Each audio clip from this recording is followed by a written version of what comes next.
हमको अगला क्वेश्चन दिया है so that integral 0 to pi x D x upon A square cos square x plus B square sine square x whole square is equal to pi square into a square plus B square upon 4 a³ b³। ठीक है, ये हमको prove करना है। तो हम क्या करते हैं, स्टार्ट करते हैं। पहले क्या करते हैं, लेट मान लेते हैं I is equal to integral 0 to pi x D x upon A square cos square X plus B square sine square X whole square दे रखा है हमको। ठीक है, इसको कोई इक्वेशन नंबर 1 बना देते हैं और क्या करते हैं, अपनी प्रॉपर्टी अप्लाई करते हैं। हम क्या जानते हैं, integral 0 to A f x d x कितने के बराबर होता है, integral 0 to f a minus x d x के बराबर होता है। तो यही प्रॉपर्टी यहाँ पे अप्लाई करते हैं। तो क्या मिलेगा, I is equal to integral 0 to pi X की जगह पे क्या हो जाएगा, पाई माइनस यक्स और डिवाइड करो A square cos square pi minus X. तो देखो cos square pi minus X मतलब क्या, कॉस पाई माइनस एक्स। तो कॉस पाई माइनस एक्स कितना होता है, देखो यहाँ पे ये हो गया पाई पाई माइनस एक्स। तो cos pi minus X second quadrant में आएगा तो यहाँ पे क्या होता है, कॉस नेगेटिव होता है। तो क्या मिलेगा, माइनस के कॉस एक्स मिलेगा। लेकिन यहाँ पे स्क्वायर है, स्क्वायर की वजह से माइनस क्या हो जाएगा, हट जाएगा। सिंपली क्या मिलेगा हमको, कॉस एक्स मिलेगा। इस बात को याद रखना है। ठीक है, और क्या है, plus B square sine square pi minus X. तो साइन क्या होता है, pi minus X sine X ही देता है। तो स्क्वायर करोगे तो वहां से भी प्रॉब्लम नहीं होने वाला है। तो क्या मिल जाएगा, सिंपली आपको integral 0 to pi minus X upon A square cos square X, एक second, A square cos square X plus B square और होल स्क्वायर भी है ना, हाँ होल स्क्वायर भी है, छूट गया था, कोई बात नहीं, plus B square sine square x और साथ में क्या है, होल स्क्वायर है। ठीक है, इसको कोई इक्वेशन नंबर 2 बना देते हैं और इक्वेशन नंबर 1 और 2 को क्या करते हैं, ऐड कर देते हैं। इक्वेशन नंबर 1 और 2 को ऐड कर देते हैं। ठीक है, तो देखो क्या मिलने वाला है, आई और आई लेफ्ट में क्या हो जाएगा, 2i हो जाएगा और राइट में देखो इंटीग्रल 0 टू पाई और क्या, बेस तो सेम है तो बेस को कॉमन कर लो, dx भी है, यहाँ पे भी dx होगा ना, हाँ तो dx को भी कॉमन कर लो। तो क्या बचता है, सिर्फ ऊपर यक्स और क्या प्लस यहाँ से पाई minus x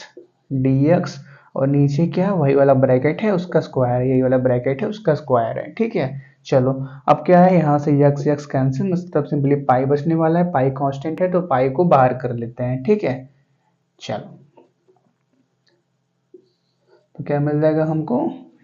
2i is equal to pi integral 0 to pi और क्या, dx अपान वाला ब्रैकेट, उस ब्रैकेट को ओपन कर लिया जाए, चलो लिख लिया जाए, A square cos square X plus B square sine square X whole square. ठीक है, चलो यहाँ तक करो। अब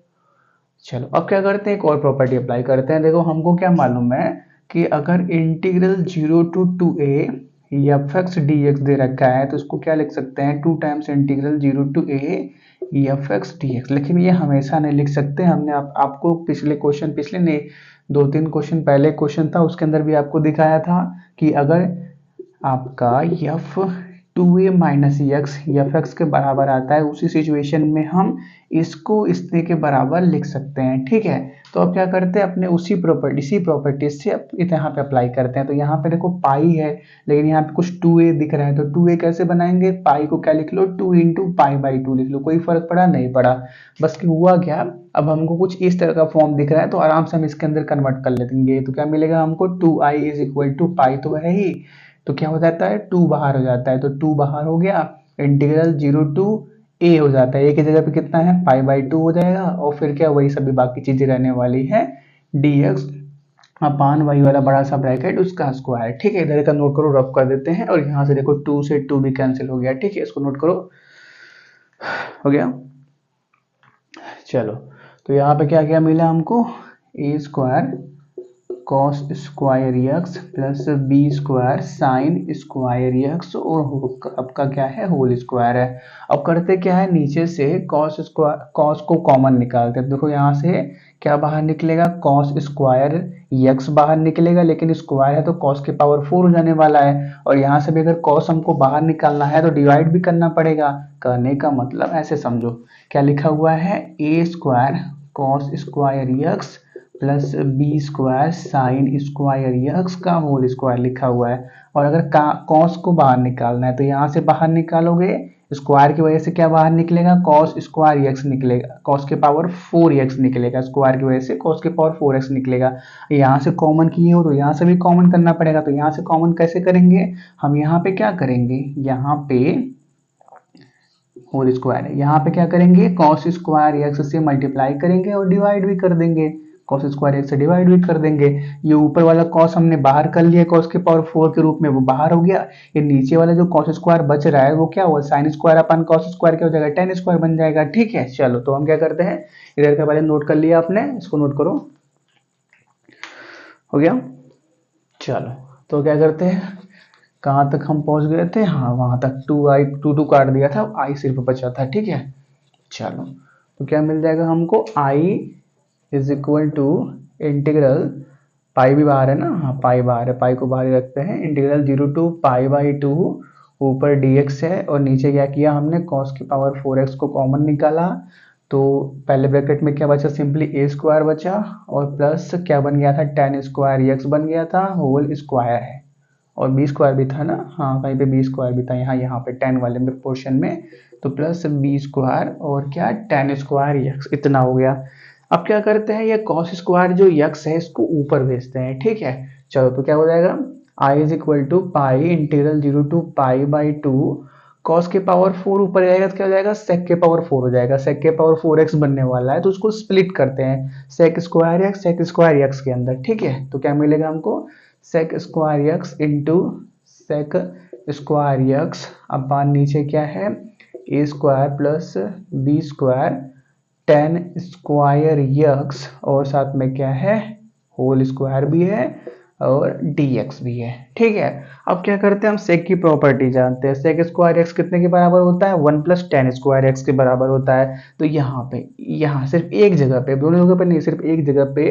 सेक स्क्वायर एक्स की जगह पे क्या लिखते हैं, 1 + tan स्क्वायर एक्स। ठीक है, तो क्या मिलेगा, पाई इंटीग्रल 0 to π/2 और यहाँ पे क्या मिल गया, 1 + tan स्क्वायर यक्स और फिर क्या, सेक स्क्वायर यक्स, dx तो है ही और डिवाइड भी क्या है, a square plus B square tan square x और सबका क्या है, होल स्क्वायर है। अब क्या करते हैं, मान लेते हैं लेट, ये जो आपका b tan यक्स है वो कुछ a tan z के बराबर है। मान लिया कि जो आपका b tan यक्स है वो कुछ a tan z के बराबर है। अब क्या करते हैं, पहले इसको कोई क्वेश्चन नंबर, अभी 2 तक बनाया है ना, इसको कोई क्वेश्चन नंबर 3 बना लेते हैं और यक्स के रिस्पेक्ट में डिफरेंशिएट कर देते हैं दोनों साइड। ठीक है, तो b तो a और b तो कांस्टेंट है, वहां पे फर्क नहीं पड़ने वाला है, तो b tan का डिफरेंशिएशन क्या हो गया, सेक स्क्वायर यक्स, तो सेक स्क्वायर यक्स हो गया, और a यहाँ पे tan z है तो वही मिलेगा सेक स्क्वायर z, लेकिन यहाँ पे dz/dx भी मिलने वाला है क्योंकि यहाँ पे x है और हम डिफरेंशिएट कर रहे हैं, सॉरी यहाँ पे z है और हम डिफरेंशिएट कर रहे थे x के रिस्पेक्ट में, तो dz/dx भी आने वाला है। ठीक है, तो अब क्या करते हैं, सेक स्क्वायर यक्स है को अलग कर लेते हैं। ठीक है, सेक स्क्वायर यक्स यहाँ पे है और dx को इधर मल्टीप्लाई कर लेते हैं, तो सेक स्क्वायर यक्स dx कितने के बराबर मिलेगा आपको, यहाँ पे सिंपली b रहेगा ना, स्क्वायर कैसे हो गया, b कांस्टेंट है ना, वहाँ पे फर्क नहीं पड़ने वाला है, तो a/b मिल गया और क्या, सेक स्क्वायर z dz मिल गया। ठीक है, अब क्या करते हैं, लिमिट को भी चेक कर लेते हैं, क्योंकि हम क्या कर रहे हैं, अपने वेरिएबल को चेंज, अपने फंक्शन को चेंज कर रहे हैं, यक्स को z बना रहे हैं, तो लिमिट भी चेंज हो जाने वाला है, इधर का नोट करो, हो गया। चलो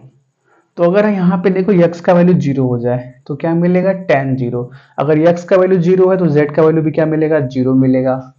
और क्या दूसरा सिचुएशन है, ऊपर वाला लिमिट π/2, तो अगर tan z बनता है, सॉरी एक मिनट रुक जाओ, पहला सिचुएशन में क्या बोला कि इफ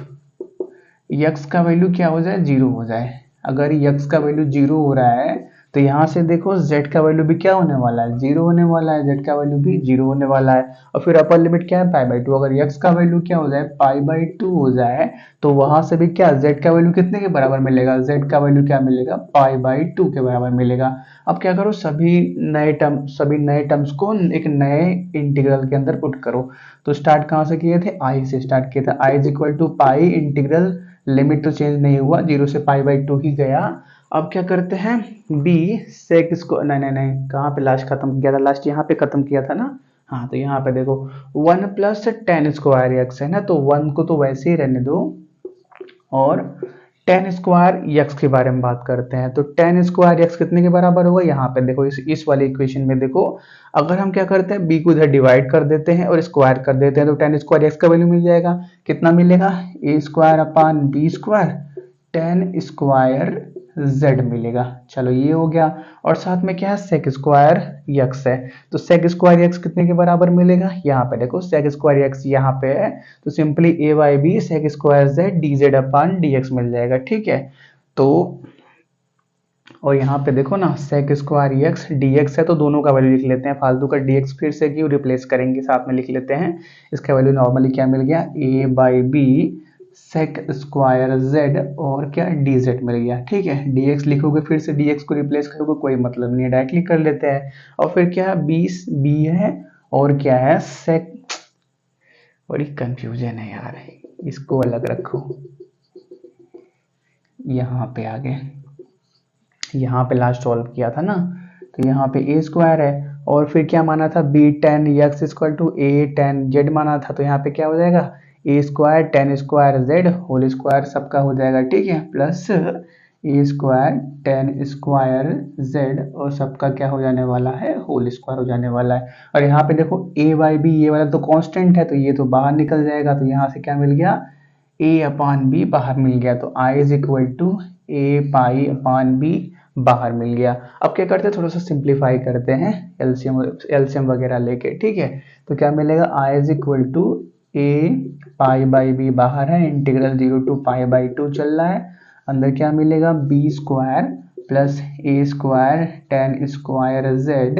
और डिवीजन में कितना हो सबके आ जाएगा बी स्क्वायर, और यहाँ पे क्या बच रहा है, सेक स्क्वायर जेड और डी जेड बच रहा है, और क्या नीचे है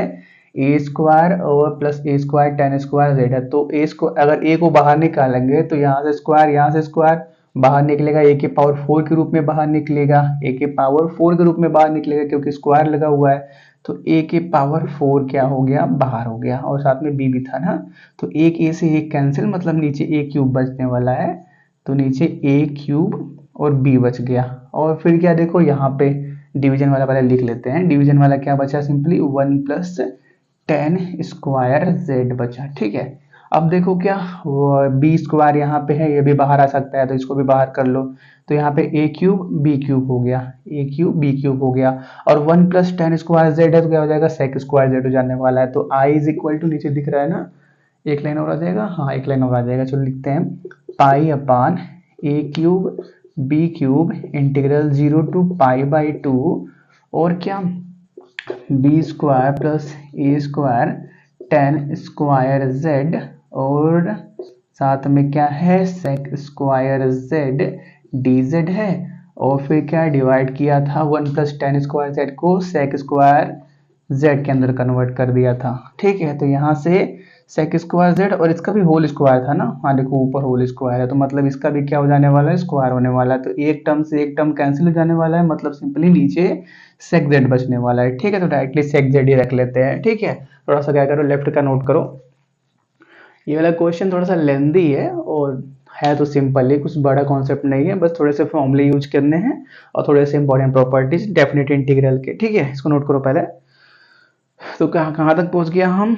आई is equal to pi upon a cube b cube integral b square integral 0 to π/2 b square plus a square tan square z upon sec square z d z, यहाँ तक पहुंच गए, ठीक है। अब क्या करते हैं, स्प्लिट करते हैं, ठीक है। पहले नोट करो, हो गया लेफ्ट का, चलो अब दोनों टर्म को अलग अलग कर देते हैं, ठीक है। तो क्या क्या मिल जाएगा हमको, आई इज इक्वल टू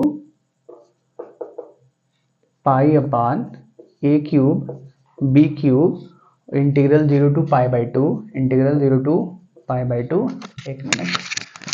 तुम चालू हो ना भाई, हाँ चालू हो, अक्सर बंद हो जाता है तो पूरा बोलने का मतलब खत्म हो जाता है, बोलते रहो लास्ट में पता चलता है कि माइक ही ऑफ है, ठीक। तो क्या मिल जाएगा हमको, b square upon sec square z मिल जाएगा और plus a square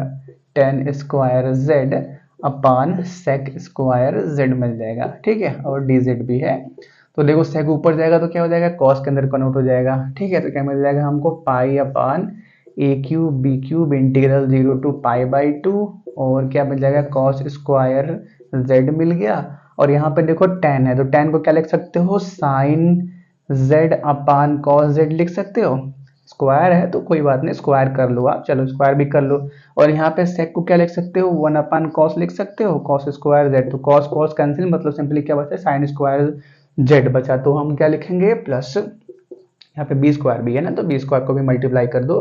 plus a square sine square Z,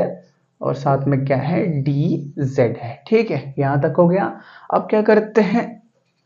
cos की एक इंपॉर्टेंट प्रॉपर्टी यूज करते हैं, इंपॉर्टेंट प्रॉपर्टी बोल दो या इंपॉर्टेंट एक फॉर्मूला बोल दो, उसको यूज करते हैं कि अगर cos 2x है, cos 2x है, वो कितने के बराबर होता है, साइन के टर्म में 1 माइनस 2 साइन स्क्वायर यक्स के बराबर होता है। तो यहाँ से साइन स्क्वायर यक्स का वैल्यू मिल जाएगा, यक्स है यहाँ पे जेड है, कोई बात नहीं, हम यहाँ पे जेड यूज कर लेते हैं, चलो यहाँ पे z यूज कर लो। तो अब cos 2z का वैल्यू क्या मिल गया, 1 माइनस 2 साइन स्क्वायर जेड मिल गया। और अगर हम cos 2x का वैल्यू cos के टर्म में निकाले तो वो कितना होता है, 2 cos स्क्वायर यक्स माइनस 1 के बराबर होता है। अब इसको z में रिप्लेस कर दो, चलो यहाँ पे z हो गया। चलो तो अब क्या करते हैं, वही साइन स्क्वायर जेड और कॉस स्क्वायर जेड का वैल्यू यूज कर लेंगे। तो आई इज इक्वल टू कहाँ से कंटिन्यू करते हैं, पाई अपान यहाँ से आगे बढ़ते हैं, ए क्यूब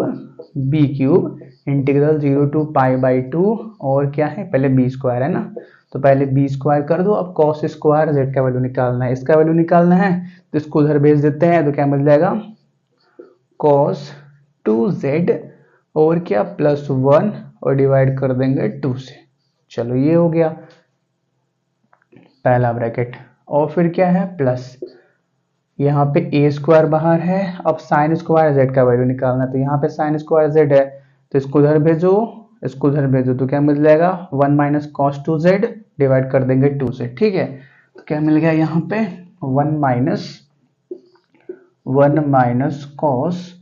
2z डिवाइड कर देंगे 2 से, और सबके साथ dz भी है, ठीक है। अब क्या करो, यहाँ से 2 है, यहाँ से 2 है, बाहर निकाल दो, तो यहाँ पे 2 ही बाहर निकलेगा ना, 4 नहीं निकलेगा ना, स्क्वायर वाला टर्म कुछ नहीं था ना, नहीं स्क्वायर वाला टर्म नहीं था, हमने सिंप्लीफाई कर दिया था, तो नॉर्मली 2 ही बचा था, स्क्वायर वाला टर्म तो यहीं पे खत्म हो गया था ना, काट पीट के एक को। हाँ चलो ठीक है, यही रहेगा। तो अब क्या करते हैं, नॉर्मली इंटीग्रेट करना स्टार्ट करते हैं, ठीक है। नीचे दिख रहा है, एक लाइन और आ जाएगा, तो एक लाइन और लिख लेते हैं, I is equal to pi upon 2 a cube b cube. अब यहाँ पे बी स्क्वायर कॉन्स्टेंट है, तो उसको तो बाहर ही रख लो, बी स्क्वायर को बाहर ही रख लो, और क्या पहले क्या करते हैं, इसको डिफरेंशिएट करते हैं। तो cos 2z का डिफरेंशिएशन क्या होने वाला है, simply sign 2z sign 2z by 2 होने वाला है, प्लस 1 dz इंटीग्रेट करोगे, 1 dz को तो कितना मिलेगा, सिंपली z मिलेगा। ये हो गया, इसका लिमिट लिख दिया जाए, हाँ लिख दिया जाए, कहाँ से कहाँ तक, 0 से पाई बाई 2 तक, प्लस ए स्क्वायर है। अब आगे वाले को देखो, 1 को डिफरेंस इंटीग्रेट करो, 1 dz को तो सिंपली z मिलेगा, माइनस cos 2z को डिफरेंशिएट इंटीग्रेट करो, तो क्या मिलेगा, साइन 2z बाई 2 मिलेगा। यहाँ पे भी लिमिट 0 से पाई बाई 2 है। अब बस करना कुछ नहीं है, अपने लिमिट को अप्लाई करना है, ठीक है। अब पूरा ऊपर का नोट कर लो, हटा देते हैं। तो कहाँ तक पहुंच गए हम, I is equal to pi upon 2 a cube b cube, और साथ में पहले इंटीग्रेट बी स्क्वायर कॉन्स्टेंट था तो बाहर ही रख दिया, cos 2z को डिफरेंशिएट किया तो क्या मिल गया, sign 2z divide by 2, plus 1 को इंटीग्रेट डिफरेंशिएट, बार बार वर्ड यूज हो रहा है, देखो यार कहीं पे अगर गलती से डिफरेंशिएट ये वर्ड यूज हो गया हो तो छोड़ देना, हम इंटीग्रेशन की बात कर रहे हैं, तो इंटीग्रेशन वर्ड यूज कर लेना, ठीक है, हो जाता है। चलो कोई बात नहीं, 1 को इंटीग्रेट करेंगे तो क्या मिलेगा, z मिल जाएगा, लिमिट 0 से पाई बाई 2 लगा दिया, और फिर क्या प्लस 1 सॉरी ए स्क्वायर बाहर था, 1 को इंटीग्रेट किया z मिल गया, माइनस cos 2z को डिफरेंस इंटीग्रेट किया तो sin 2z बाई 2 मिल गया, लिमिट 0 से पाई बाई 2, दोनों को अलग अलग लिमिट कर दिया, ठीक है। साथ में भी कर सकते हो, अलग अलग भी, ठीक है, अलग अलग कर लेंगे, थोड़ा सा सिंपल हो जाएगा, क्योंकि 2 टर्म यहाँ पे भी है, 2 टर्म यहाँ पे, 4 टर्म बन रहे हैं, तो हमने अलग अलग कर दिया, ठीक है। चलो अब वैल्यू पुट करते हैं, हो गया ऊपर का, चलो राइट में क्या वही प्रूफ करना था, कट गया, चलो कोई बात नहीं, नोट्स में लिखा हुआ है, ठीक है। तो I is equal to pi upon 2 a cube b cube, और साथ में क्या, पहले b स्क्वायर बाहर है, यहाँ पे पहले क्या रखेंगे, पाई बाई 2 रखेंगे z की जगह, तो sign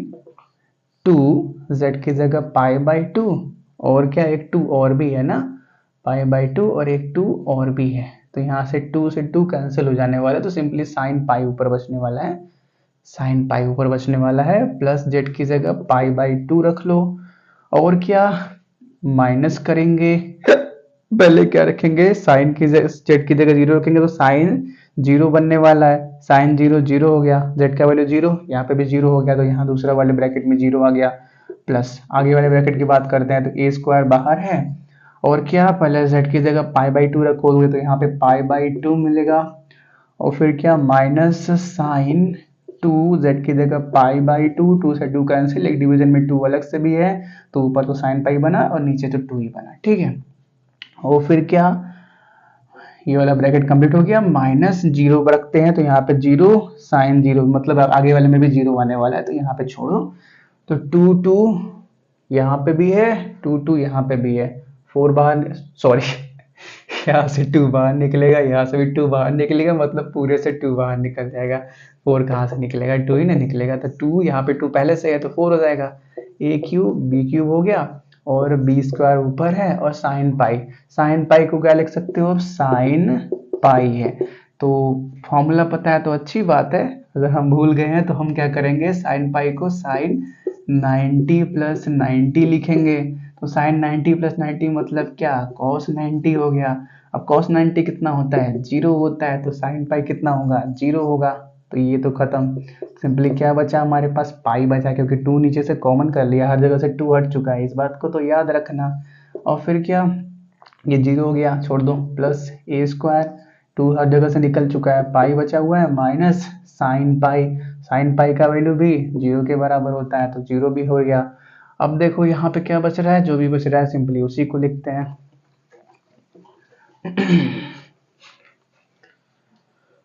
hi hi, pi upon 4 a cube b cube, और यहाँ से ये तो खत्म हो गया, नहीं बचा, चलो कोई बात नहीं, नहीं बचा तो नहीं बचा,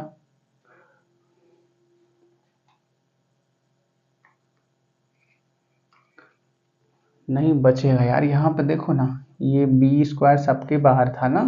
तभी तो बोल रहा है कि आंसर गलत कैसे आ गया, और यहाँ पे ए स्क्वायर भी सबके बाहर था, इसीलिए ये बच गया, ठीक है, तो यहाँ पे बच गया, क्या बच गया हमारे पास, बी स्क्वायर पाई बच गया,